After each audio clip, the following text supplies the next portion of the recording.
کتاب دی، جن لوگوں کو ہم نے کتاب دی وہ جانتے ہیں یہ تیرے رب کی طرف سے حق کے ساتھ نازل شدہ ہے، تو اے سننے والے تو ہرگز شک والوں میں نہ ہو۔ حضور علیہ السلام اور یہاں پر دیگر اقوال بھی ہیں، خلاصہ اس کا یہ ہے کہ اے انسانوں جو بھی سن رہے ہو حضور کی بارگاہ میں، جو بھی مسلمان ہوں، کتاب آ گئی، قرآن آئی ہے، لا ریب فیہ، اس میں کوئی بھی جو ہے گنجائش نہیں ہے شک و شبہات کی۔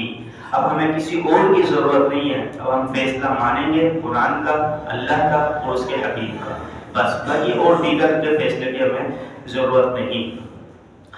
وَتَمَّتْ كَلِمَةُ رَبِّكَ صِدْقًا وَعَدْلًا لَا مُبَدِّلَ لِكَلِمَاتِهِ، اور پوری ہے تیرے رب کی بات سچ اور انصاف میں اس کی باتوں کا کوئی بدلنے والا نہیں۔ وَهُوَ السَّمِيعُ الْعَلِيمُ، اور وہی سننے والا اور جاننے والا ہے۔ عزیز محترم، یہاں پر جو ہے اللہ کے حبیب صلی اللہ تعالی علیہ وسلم پر پھر جو اس آیت مبارکہ کو نازل کر کے بتایا کہ جتنی بھی آسمانی کتابیں ہیں